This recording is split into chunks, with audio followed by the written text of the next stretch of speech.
Hello बच्चों। Bihar board 2023 के लिए मोस्ट वीवीआई क्वेश्चन है जिसको हम डिस्कस करने जा रहे हैं। सबसे पहला क्वेश्चन है, ऐसा unit of surface density of charge, यानी सरफेस चार्ज डेंसिटी का ऐसा यूनिट क्या होगा। तो जहाँ तक मालूम है कि सरफेस चार्ज डेंसिटी का फॉर्मूला होता है चार्ज अपॉन एरिया। तो यानी इसका चार्ज का होता है कूलम्ब और एरिया का होता है मीटर स्क्वायर, यानी कि कूलम्ब पर मीटर स्क्वायर इसका हो जाएगा। यानी ऑप्शन आपका डी सही रहेगा।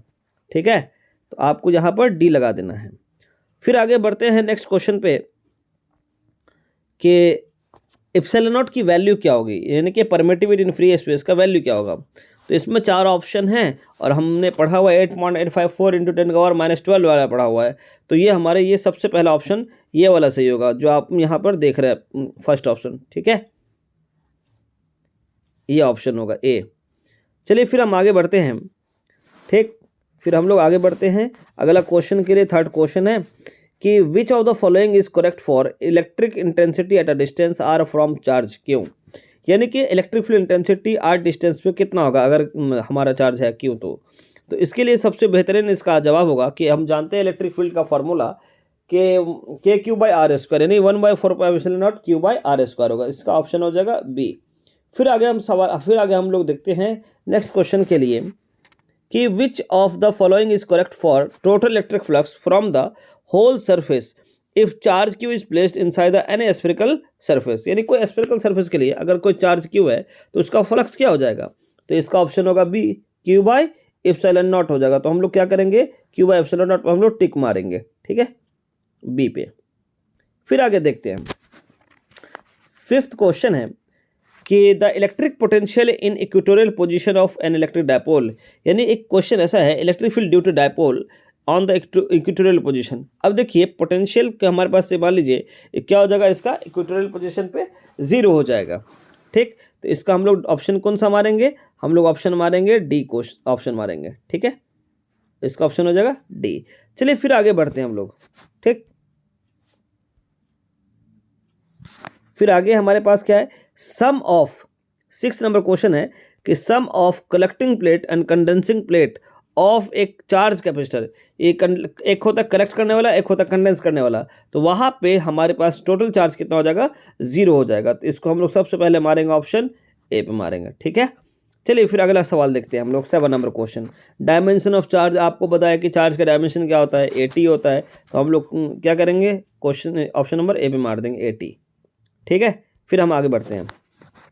क्वेश्चन नंबर 8 है कि वोल्ट अपॉन मीटर किसका यूनिट है। वोल्ट अपॉन मीटर किसका यूनिट है। तो हम लोग जहाँ तक जानते हैं इलेक्ट्रिक फील्ड का फॉर्मूला होता है पोटेंशियल अपॉन सर्टेन डिस्टेंस, यानी कि relation between electric potential and electric field के बारे में रिलेशन देखे थे। तो हमारा वोल्ट अपॉन मीटर आया था। तो वोल्ट अपॉन मीटर इलेक्ट्रिक हमारे फील्ड के लिए हो जाएगा। ठीक है, तो ऑप्शन क्या हो जाएगा, हम लोग डी मार देंगे। चलिए फिर आगे बढ़ते हैं अगला सवाल के लिए। ठीक, अगला सवाल है कि the unit of relative permeability. ठीक है, इस रिलेटिव परमिटिविटी है। तो इसमें रिलेटिव परमिटिविटी क्या होता है हमारे पास, उसका यानी ऐसा यूनिट क्या हो जाएगा हमारे पास, यूनिटलेस होता है वो रिलेटिव परमिटिविटी। तो हमारे इसमें क्या हो जाएगा, इसमें से ऑप्शन क्या हो जाएगा, हमारा डी ऑप्शन हो जाएगा। ठीक, फिर आगे बढ़ते हैं। क्वेश्चन नंबर हमारे पास क्या है, 10 नंबर क्वेश्चन है कि दो कैपेसिटर है जिसकी कैपेसिटी क्या है सी, वो पैरेलल में कनेक्टेड है। तो पैरेलल में फॉर्मूला क्या होता है, सी बराबर सी वन प्लस सी टू। तो यानी सी प्लस सी क्या हो जाएगा, 2C हो जाएगा। तो हमारा ऑप्शन क्या हो जाएगा, ए हो जाएगा। चलिए फिर आगे देखते हैं एक सवाल। मिनिमम डेविएशन होगा प्रिज्म का अगर रिफ्रैक्टिव इंडेक्स म्यू है और एंगल ऑफ प्रिज्म ए है। तो इसका फॉर्मूला हम लोग डायरेक्ट सॉल्व किए एक्सप्रेशन में। तो उसका ऑप्शन क्या हो जाएगा, हम लोग मार देंगे इस पर बी मार देंगे, यानी म्यू माइनस 1 इंटू ए। ठीक है, फिर आगे बढ़ते हैं। Question number 12, the solar spectrum is क्या हमारे पास हो जाएगा कि ये एक कंटिन्यूअस स्पेक्ट्रम तो है नहीं, ये हमारे पास एब्जॉर्प्शन लाइन स्पेक्ट्रम है। तो हम लोग किस पे मारेंगे, हम लोग बी ऑप्शन पे मारेंगे। ठीक है, किस पे मारेंगे हम लोग, बी ऑप्शन, ये हमारा बी सही है। ठीक, फिर आगे बढ़ते हैं। नेक्स्ट क्वेश्चन है एस्ट्रोनॉमिकल टेलीस्कोप का मैग्नीफाइंग फार्मूला होता है -FOY/FE होता है। तो हम लोग किस मारेंगे, ए पे मार देंगे। फिर आगे बढ़ते हैं नेक्स्ट क्वेश्चन के लिए। ठीक है, विच of the following has maximum refractive index. आपको पता है कि डायमंड का सबसे ज़्यादा रिफ्रैक्टिव इंडेक्स होता है। तो हम लोग इस पर ऑप्शन पे मार देंगे, डी ऑप्शन हमारा सही है। फिर आगे बढ़ते हैं हम लोग। 5th नंबर क्वेश्चन, देखिए फ्रिंज विड्थ का फॉर्मूला आपने young double slit experiment topic में पढ़े होंगे कि फ्रिंज विड्थ का फॉर्मूला क्या होता है कि दो ब्राइट के बीच का फ्रिंज निकालते हैं कि कितना विड्थ है, या दो डार्क के बीच का विड्थ निकालते हैं। तो उसमें हम लोग देखेंगे बीटा बराबर क्या होता है, लेमडा डी बाई डी, यानी ऑप्शन आपका इसमें ए हो जाएगा। आप ए पर टिक मार के फिर आगे बढ़िए।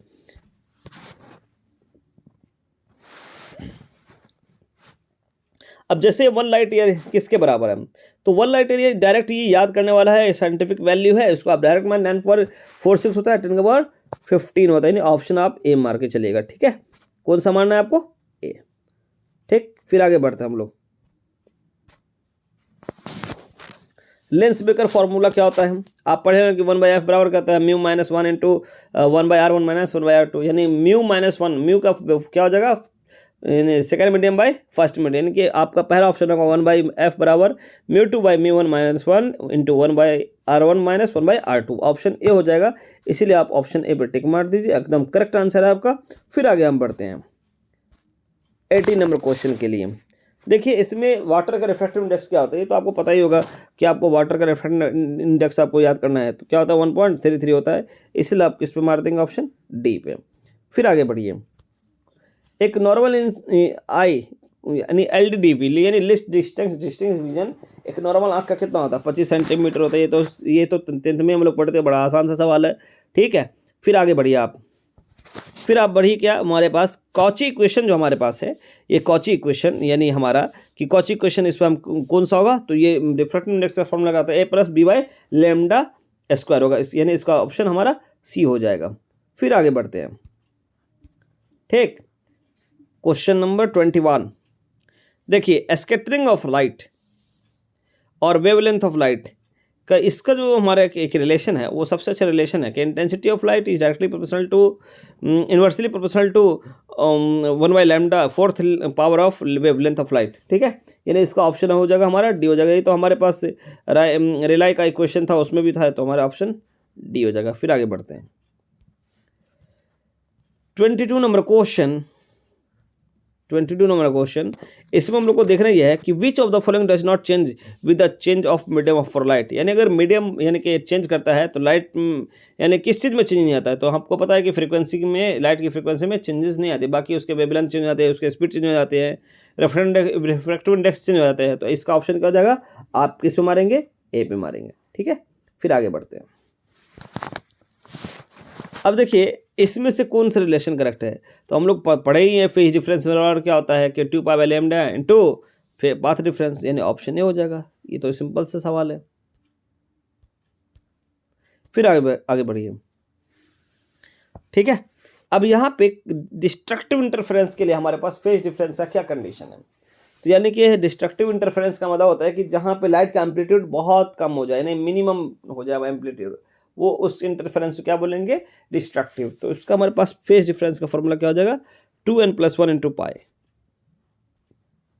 Option B. फिर आगे बढ़िए 25 नंबर क्वेश्चन है कि which of the following is the main cause for colour of light. तो इसमें हम लोग को ये देखना है कि हमारे पास लाइट को मतलब यानी कि लाइट को देखने के लिए कौन सा हमारे पास चीज़ ज़रूरी है। तो सबसे अच्छा क्या हो जाएगा हमारे पास, इसमें आप उसका वेवलेंथ हमारा सही होता है, यानी कि विजिबल लाइट जो होती है हमारे पास उसका वेवलेंथ अच्छा होता है, इससे हम किसी भी लाइट को यानी कि देख सकते हैं एकदम। ठीक, फिर आगे बढ़ते हैं। विच of the following is chargeless, इसमें से चार्जलेस कौन सा है, तो आपको पता ही है कौन सा पार्टिकल हमारे पास है, फोटोन। ठीक, तो इस पर आप क्या कौन सा मारेगा, सी। फिर आगे बढ़िए, हमारे पास इलेक्ट्रॉन वोल्ट किसको मेजर करता है। ठीक है, आपको पता है एनर्जी को, क्योंकि एक इलेक्ट्रॉन वोल्ट की वैल्यू क्या होता है 1.6 × 10⁻⁻19 होता है। तो आप इस पर एनर्जी पे टिक मार दीजिएगा। फिर आगे बढ़िए। ठीक है, इसमें एनर्जी ऑफ फोटोन का सही रिलेशन क्या है, तो आपको पता है SC/λ, क्योंकि होता है energy is directly proportional to the frequency of light, तो E बराबर SC/λ हो जाएगा हमारे पास, यानी इसका ऑप्शन हो जाएगा बी। ठीक है, फिर आगे बढ़ते हैं हम लोग। ठीक, यानी कि हमारे पास वेव नंबर किसके बराबर होता है, वेव नंबर आपका किसके बराबर होता है, वेव नंबर बराबर होता है 1/वेवलेंथ के। ठीक, ऑप्शन आप एक लगा दीजिएगा।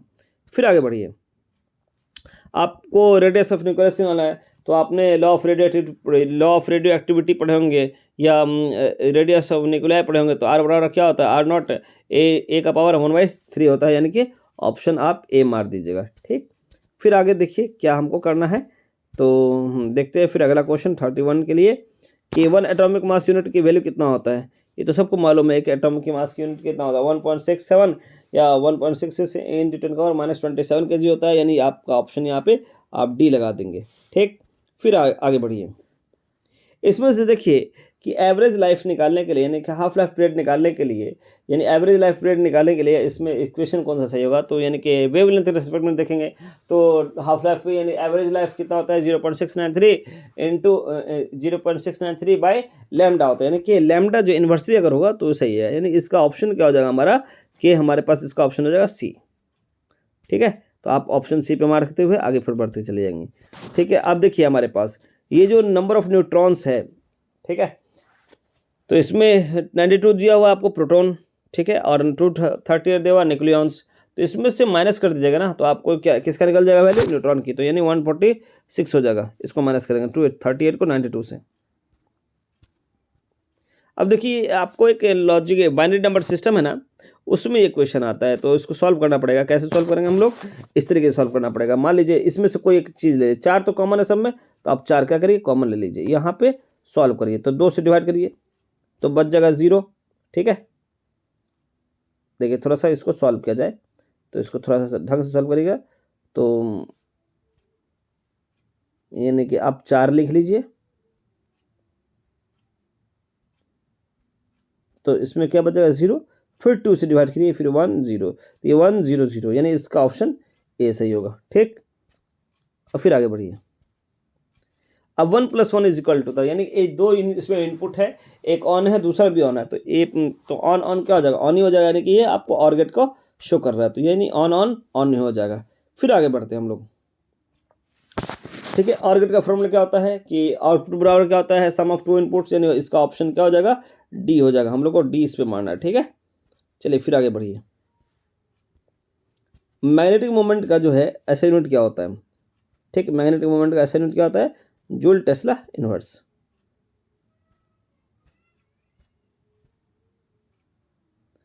परमेबिलिटी का फॉर्मूला क्या हो जाएगा, म्यू बराबर B/H होता है फॉर्मूला, तो इसलिए आप B/H पे मार दीजिएगा। फिर आगे बढ़िए, आपने पढ़े होंगे ये इसका फॉर्मूला कि tan डेल्टा बराबर हॉरिजॉन्टल कंपोनेंट का फॉर्मूला B/BH होता है, इसलिए इसका ऑप्शन आप किसे मारना है, आप ए पे मार दीजिएगा। ठीक है, आगे चला जाए। The value of angle of dip at the earth magnetic pole के हिसाब से जो एंगल ऑफ डीप कितना डिग्री के बराबर होता है, 90 डिग्री का, क्योंकि वो परपेंडिकुलर होता है। ठीक है, वर्टिकल कंपोनेंट के लिए। ठीक, इसलिए इसका ऑप्शन क्या हो जाएगा, सी हो जाएगा। चलिए फिर आगे बढ़ते हैं। इसमें इक्वेशन है कि मैग्नेटिक लेंथ और ज्योमेट्रिकल लेंथ का एक रिलेशन होता है। तो ये हम लोगों ने पढ़े होंगे कि मैग्नेटिक लेंथ जो है यानी कि बराबर होता है 0.84 ज्योमेट्रिकल लेंथ के, यानी कि 5/6 LG हो जाएगा इसका, यानी ऑप्शन इसका कौन सा सही होगा, ए सही होगा। इसलिए ए पे मारते हुए आगे बढ़ते चलना है।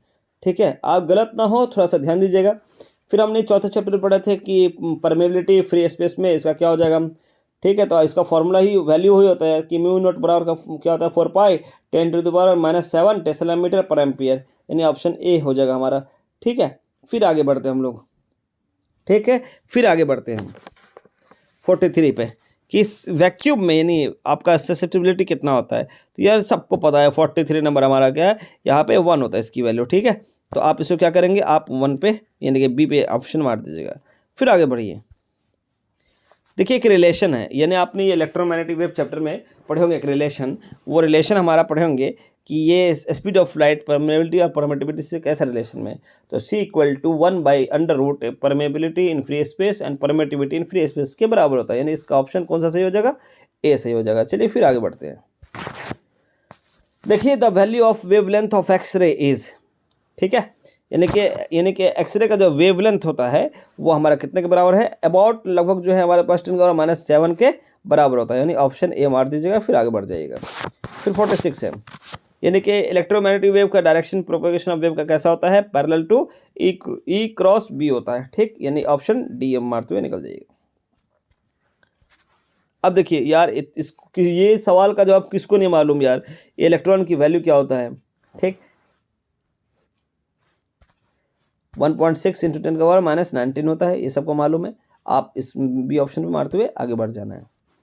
प्लैंक कांस्टेंट का जो है हम लोग को जो है ये डायमेंशन निकालना है, तो प्लैंक कांस्टेंट का कैसे निकालेंगे, तो आप जानते हैं कि ये फॉर्मूला होता है E बराबर, थोड़ा सा ध्यान से देखना, E बराबर होता है hc/λ होता है, ठीक है।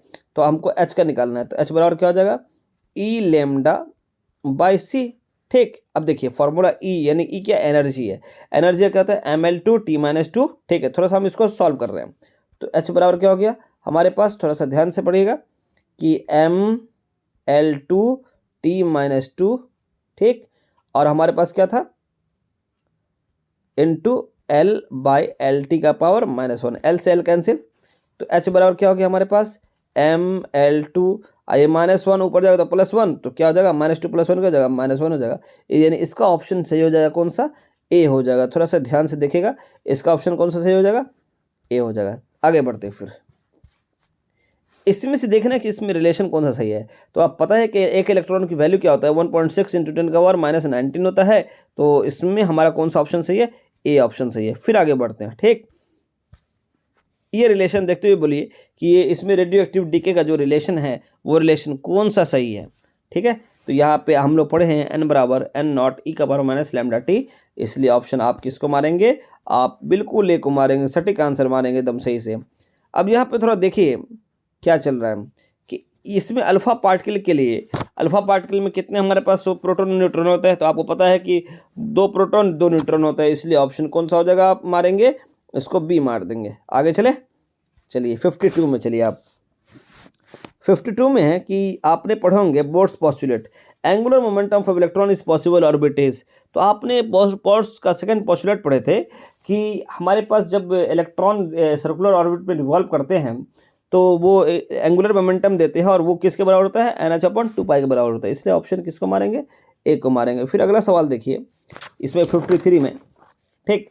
53 में देखेंगे तो हमारे पास यहाँ पे देख पाएंगे क्या है, थॉट रे क्या कलेक्ट करता है, भाई सबको पता है इलेक्ट्रॉन को कलेक्ट करता है, ठीक। किसको कलेक्ट करता है, इलेक्ट्रॉन को। आगे फिर बढ़ते हैं 54 नंबर पे, the fundamental particles present in an atom, ठीक है। अब देखिए फंडामेंटल 3 पार्टिकल होता है, इलेक्ट्रॉन, प्रोटॉन और न्यूट्रॉन, ठीक है। इलेक्ट्रॉन, प्रोटॉन और न्यूट्रॉन होते हैं, तो जिसमें देखिए प्रोटॉन इलेक्ट्रॉन तो होगा नहीं, प्रोटॉन न्यूट्रॉन होगा नहीं, इलेक्ट्रॉन न्यूट्रॉन होगा नहीं, इसका मतलब है इलेक्ट्रॉन हो सकता है और न्यूक्लियॉन्स हो सकते हैं, मतलब इसका ऑप्शन सटीक है, इलेक्ट्रॉन्स एंड न्यूक्लियॉन्स होगा। फिर आगे बढ़िए आप। अब देखिए किरचॉफ्स फर्स्ट लॉ किसको कंजर्व करता है, कौन से कंजर्व का है, तो आपने पढ़े होंगे किरचॉफ्स लॉ पढ़े होंगे कि all the current meeting at a point is equal to 0, यानी कि सारे करंट किसी एक पॉइंट पे क्या होंगे, 0 के बराबर, यानी कि चार्ज क्या हो जाएगा, कंजर्व हो जाएगा, ठीक। यानी इसका मतलब है कि ये हमारा कंजर्व ऑफ चार्ज को फॉलो करता है। इस पर बी पे आप ऑप्शन मारते हुए आगे बढ़ जाइएगा। फिर 56 नंबर सवाल है कि magnetic induction at the centre of a circular coil R radius current is. आपने पढ़े होंगे magnetic field of circular ring वाला जो पढ़े होंगे करंट कैरिंग कॉइल, तो इसका फॉर्मूला क्या होता है, बी बराबर μ0I/2R आता है, ठीक है। यानी इसका ऑप्शन क्या मार दीजिएगा आप लोग, ए मार दीजिएगा। फिर आगे बढ़िए 57, 1 किलोवाट आवर किसके बराबर होता है, ये तो वैल्यू निकालना है और आसानी से निकाल सकते हैं। इसका वैल्यू होता है 3.6 × 10⁻6 जूल होता है, यानी आप इसका ऑप्शन कौन सा मारेंगे, ए मारते हुए निकल जाना है, ठीक है। अब आगे चलते हैं 58 में, 1 टेस्ला, इसमें से देखने की कौन सा करेक्शन है, करेक्ट यानी कि करेक्ट है। तो 1 टेस्ला जो है किसके बराबर है हमारे पास, ये बराबर है हमारा कि 1 न्यूटन पर एम्पियर मीटर के बराबर होता है, यानी कि इसका ऑप्शन क्या हो जाएगा, ए हो जाएगा। फिर आगे बढ़िए, resistance of ideal volt meter जो किसके बराबर होता है, इनफाइनाइट के बराबर होता है। फिर आगे बढ़िए, करंट सेंसिटिविटी का जो है आमीटर, यानी कि किसी आमीटर का करंट सेंसिटिविटी क्या होता है, डिफ्रैक्शन अपॉन करंट होता है, क्योंकि φ/I हमने फॉर्मूला पढ़े हुए हैं, बहन अपन के, ठीक। यानी कि φ/I के बराबर होता है, फाई क्या डिफ्लेक्शन, I क्या है करंट है, इसके बराबर होता है। चलिए आगे बढ़ते हैं, यानी इसका ऑप्शन क्या मारेंगे हम लोग, आप मारेंगे ए, ठीक है। अब 61 सवाल में जानते हैं सेल्फ इंडक्टेंस का ऐसा यूनिट क्या होता है, तो सब लोग पढ़े हुए हैं हेनरी, तो इसलिए ऑप्शन डी हो जाएगा। फिर आगे बढ़ते हैं हम, इसमें से जो रिलेशन है हमारा रिलेशन, वो रिलेशन कौन सा सही है, ठीक है। जैसे आपने पढ़े होंगे कि आई आर एम एस यानी रूट मीन स्क्वायर बराबर क्या होता है, आई मैक्सिमम बाई रूट 2 होता है। अब इसको डिवाइड करेंगे तो 0.707 आएगा, ठीक है। तो इसका ऑप्शन कौन सा हो जाएगा, ए हो जाएगा। फिर आगे बढ़िए, ये तो सवाल आसान है, ये इंडक्टिव रिएक्टेंस का कौन सा रिलेशन सही है। तो हम लोग पढ़े होंगे इंडक्टिव रिएक्टेंस क्या होता है कि इंडक्शन कॉइल में जो करंट को अपोज करता है उसको इंडक्टिव रिएक्टेंस कहते हैं। तो उसका फॉर्मूला क्या होता है, एक्सएल बराबर ओमेगा इनटू एल, यानी ऑप्शन क्या हो जाएगा हमारा, ए हो जाएगा। चलिए फिर आगे बढ़ते हैं। अब उसी तरीके से सेम है कैपेसिटिव रिएक्टेंस होता है, यानी कि कोई कैपेसिटिव बॉडी है यानी जो चार्ज को स्टोर करता है उसमें जो करंट को अपोज करता है उसको हम कैपेसिटिव रिएक्टेंस कहते हैं, जिसका फॉर्मूला क्या होता है 1/ओमेगा इनटू सी होता है, यानी इसका ऑप्शन क्या हो जाएगा, इसका भी ऑप्शन ए हो जाएगा। फिर आगे बढ़ते हैं हम लोग। देखिए आपको एल और आर सर्किट है, यानी कि इंडक्टेंस और रेसिस्टेंस सर्किट है। इसमें इसका इम्पीडेंस का फॉर्मूला क्या हो जाएगा, तो आर स्क्वायर बराबर जेड बराबर क्या हो जाएगा, अंडर रूट है R square plus omega into L का होल स्क्वायर हो जाएगा, यानी ऑप्शन इसका कौन सा हो जाएगा, सी हो जाएगा। फिर आगे बढ़िए इसको, ठीक है, इसका ऑप्शन क्या हो जाएगा, सी हो जाएगा। फिर आगे बढ़िए, देखिए peak value of 220 volt is alternating current, यानी अल्टरनेटिंग सर्किट में 220 वोल्ट का मैक्सिमम क्या हो जाएगा, ठीक है। तो इसका पीक क्या हो जाएगा कि हमारे पास 220√2 वोल्ट हो जाएगा, यानी कि मैक्सिमम सबसे मैक्सिमम वैल्यू इसकी ये हो जाएगी। फिर आगे बढ़ते हैं, यानी आपको पता भी होगा कि पीक वैल्यू ऑफ करंट क्या होता है, ठीक है। तो हमारे पास √2 से मल्टीप्लाई कर दीजिए कि आप जानते हैं कि IRMS, आप जानते हैं, थोड़ा सा इसको डील कर दें। IRMS बराबर क्या होता है, RMS बराबर क्या होता है, आई मैक्सिमम बाय √2। अब देखिए आपको यहाँ पे 200 यानी कि 220 दे रखा है, ठीक है, बराबर आई मैक्सिमम बाय √2 दे रखा है। तो मल्टीप्लाई करेंगे तो आपको क्या आ जाएगा, आपको यहाँ पर मल्टीप्लाई करेंगे तो क्या आ जाएगा, आई मैक्सिमम बराबर 220√2 हो जाएगा। इसलिए इस बात को खास ख्याल रखिएगा। चलिए फिर अब बात करते हैं कि magnetic energy in current carrying inductor में क्या होगा, मैग्नेटिक एनर्जी। जिस तरह से आप एनर्जी स्टोर का फॉर्मूला पढ़े होंगे 1/2 CB² पढ़े होंगे, उसी तरीके से हमारे पास यहाँ पे मैग्नेटिक एनर्जी है, इसका फॉर्मूला क्या हो जाएगा 1/2 LI² हो जाएगा, यानी इसका ऑप्शन क्या हो जाएगा, सी हो जाएगा। फिर आगे बढ़िए 68 नंबर, ये एक रिलेशन है कि लॉरेंस फोर्स की रिलेशन है कि मैग्नेटिक फील्ड एट एक लॉन्ग स्ट्रेट वायर के लिए क्या हो जाएगा कि F बराबर ILB साइन थीटा होता है। जब हम साइन थीटा हटाएंगे तो हमारे पास क्या हो जाएगा, यानी कि आप जानते हैं कि F बराबर क्या होता है, हम जानते हैं कि F बराबर क्या होता है, F बराबर ILB साइन थीटा होता है, ठीक। थोड़ा सा ध्यान दीजिएगा। तो देखिए आई तो स्केलर क्वांटिटी है, लेंथ वेक्टर है, और साइन थीटा हटाने का मतलब क्रॉस, और बी भी क्या है, मैग्नेटिक फील्ड क्या है, भी वेक्टर है। तो यानी इसका ऑप्शन क्या हो जाएगा हमारा, इसका ऑप्शन हो जाएगा बी। इसलिए खास ख्याल करके आप इसको करिएगा। यानी इसमें एक रिलेशन देखना कि कौन सा सही है। तो आपको पता है कि पावर का फॉर्मूला क्या होता है, V² होता है, इसीलिए इसका ऑप्शन क्या रखेंगे हम लोग, सी सही है। फिर आगे बढ़िए, अब देखिए ह्यूमन आई जो है नहीं, resolving power of human I minute में दिखाना तो 1/60 के बराबर होता है, ठीक है। तो इसका ऑप्शन क्या हो जाएगा हमारे पास, 60 हो जाएगा, नहीं ए ऑप्शन हो जाएगा। इसलिए आप लोग जितने भी क्वेश्चन आप देखें हैं इसको थोड़ा ढंग से बनाइएगा। जब आपको लगे कि हाँ भाई साहब इस पर हम लोग काम कर लिए हैं, ठीक है, तो इस पर आप वर्क करके आगे बढ़ते रहिएगा, ठीक। धन्यवाद। आप लोग इसको सही से पढ़ ले, क्वेश्चंस को सही से पढ़ने के बाद आपको लगेगा कि हाँ भाई साहब अब मैंने मेहनत किया है कि नहीं किया है, और जो डाउट आए उसको आप सही से सॉल्व करके याद करते हुए जाइए और आपका रिजल्ट अच्छा होगा।